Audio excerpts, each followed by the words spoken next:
ನಂತರ ಅದು ದೊಡ್ಡ ರೇಟಿಗೆ ಮಾರ್ಕೊಳ್ಳೋದು ಭೂಮಾಫಿಯಾ ಅದನ್ನೇ ನಡೆದ. ಅದಕ್ಕೆ ನಮ್ಮ ಭೂಮಿ ನಮಗೆ ಬಿಟ್ಟುಬಿಟ್ರಪ್ಪ, ನೀವು ಕೈಗಾರಿಕೆ ಬೆಳೆಸೋದಿಲ್ಲಂತೂ ನಮಗೆ ಗೊತ್ತದ.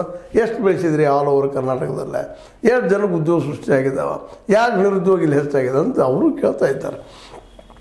ಈ ಒಂದು ಹೋರಾಟಕ್ಕೆ ಇವತ್ತು ಕೊನೆಯ ಒಂದು ಹಂತಕ್ಕೆ ಬಂದ ದೇವನಹಳ್ಳಿ ಚಲೋ ಅನ್ನೋಂಥ ಮೂಮೆಂಟ್ ಮಾಡ್ತಿರುವಂಥ ರೈತರ ನಮಗೆ 24 ತಾಸು ನಮ್ಗೆ ಏನು ರಿಸಲ್ಟ್ ಹೇಳ್ರಿ, ನೀವು ಹಂಗೆ ಮುಂದಾಗೋ ಹೋಗ್ಬೇಡ್ರಿ ಇದನ್ನು, ಇಲ್ಲ ಅದು ಹಿಂದೆ ತಗೊಳ್ರಿ, ಕೈಗಾರಿಕೆ ಪ್ರದೇಶ ಘೋಷಣೆ ಮಾಡೋದನ್ನು ಹಿಂದೆ ತಗೊಳ್ರಿ, ಇಲ್ಲಪ್ಪ ಅಂತಂದ್ರೆ ನಮ್ಮ ಭೂಮಿ ನಮಗೆ ಕೊಟ್ಟುಬಿಟ್ಟು ನಮ್ಮ ಭೂಮಿ ರೀ ಅದು, ಆ ಘೋಷಣೆ ಮಾಡಿ ನೀವು ಲಾಸ್ ಮಾಡ್ಲಿಕ್ಕೆ ಹೋಗ್ಬೇಡ್ರಿ ನಮಗೆ ಅನ್ನುವಂಥ ಸ್ಪಷ್ಟ ಸಂದೇಶವನ್ನು ಕೊಡ್ತಾ ಇದ್ದಾರೆ.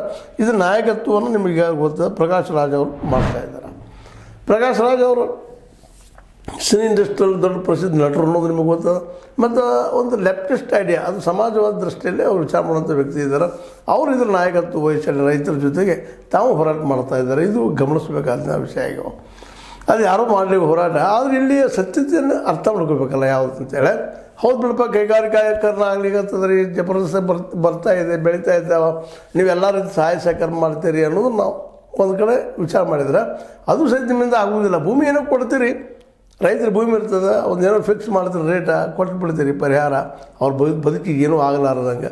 ಅದನ್ನು ಮಾಡಲಾರ್ದ ಸರ್ಕಾರಿ ಜಮೀನು ಎಷ್ಟದನು ಅಲ್ಲಿ ಎಲ್ಲಿದನು ಅಲ್ಲಿ ಹೋಗಿ ಆ ಜಮೀನನ್ನು ಅವ್ರು ಮಾಡಲಿಕ್ಕೆ ಕೊಟ್ಟರೆ ಇನ್ನೂ ಉಪಯೋಗ ಅಲ್ಲ ಇವರಿಗೆ, ಕಾರ್ಖಾನೆ ಮಾಡುವಂಥ ಅಥವಾ ಮ್ಯಾನುಫ್ಯಾಕ್ಚರಿಂಗ್ ಸೆಕ್ಟರ್ ಮಾಡುತ್ತಾ ಜನರಿಗೆ ಅನ್ನುವಂಥದ್ದು ಒಂದು ಪ್ರಶ್ನೆ ಇದ್ದೇ ಅದು ಯಾವ ಕಾಲಕ್ಕಾದರೂ.